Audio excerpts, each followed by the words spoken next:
دا ورو سوال کړی دی چې په تابوت کې مړی ښخول چې څوک وصیت وکړي چې ما به په تابوت کې ښخ کوي، نو د ده دا وصیت به پوره کېږي او که نه، او په تابوت کې مړی ښخول څه حکم لري؟ الجواب، په تابوت کې مړی ښخول دا مکروه دي سخت په اجماع د علماو سره، دا بدعت دی، د دې نه ځان ساتل پکار دي. دا د پیغمبر صلی الله علیه وسلم طریقه، د صحابه کرامو، د مؤمنانو دا طریقه خو نه وه تابوت کې مړي ښخول.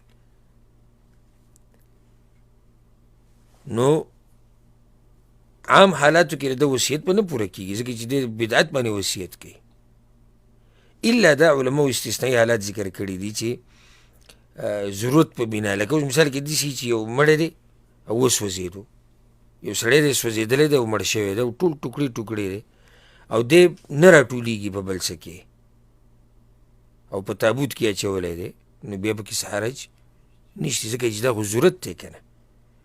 خو د دې نه علاوه مړي په تابوتونو کې ښخول دا نه دي پکار.